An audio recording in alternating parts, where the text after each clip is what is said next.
Hello guys, আসসালামু আলাইকুম। আমি আপনাদের সামনে নিয়ে আসলাম মিমিফাই প্রজেক্ট, যেটি মূলত 9 অক্টোবর লিস্টিং হতে চলেছে। আপনাদের যাদের লেভেল এখনও কম আছে তারা অতি শীঘ্রই লেভেল বাড়িয়ে ফেলুন।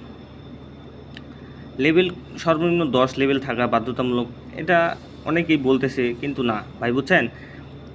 আপনাদের লেভেল যার যত বেশি থাকবে এয়ারড্রপের জন্য আপনারা তত বেশি এলিজিবল হবেন। আপনাদের লেভেল যত বেশি থাকবে আপনারা এয়ারড্রপে তত বেশি ইনকাম করতে পারবেন। আর আপনাদেরকে একটা বিষয় জানিয়ে দিই, আপনারা কিভাবে এখান থেকে লেভেল আপডেট করুন। এই যে দেখতে পাচ্ছেন, এখানে লেভেলের উপর ক্লিক করে দেখলাম এখানে আর্ন টাস্ক আছে। এই আর্ন টাস্কের মধ্যে আপনারা চাইলেই এই যতগুলো আর্ন টাস্ক আছে এখানে সবগুলো কমপ্লিট করে আপনাদের সব টোকেন বাড়াতে পারবেন এবং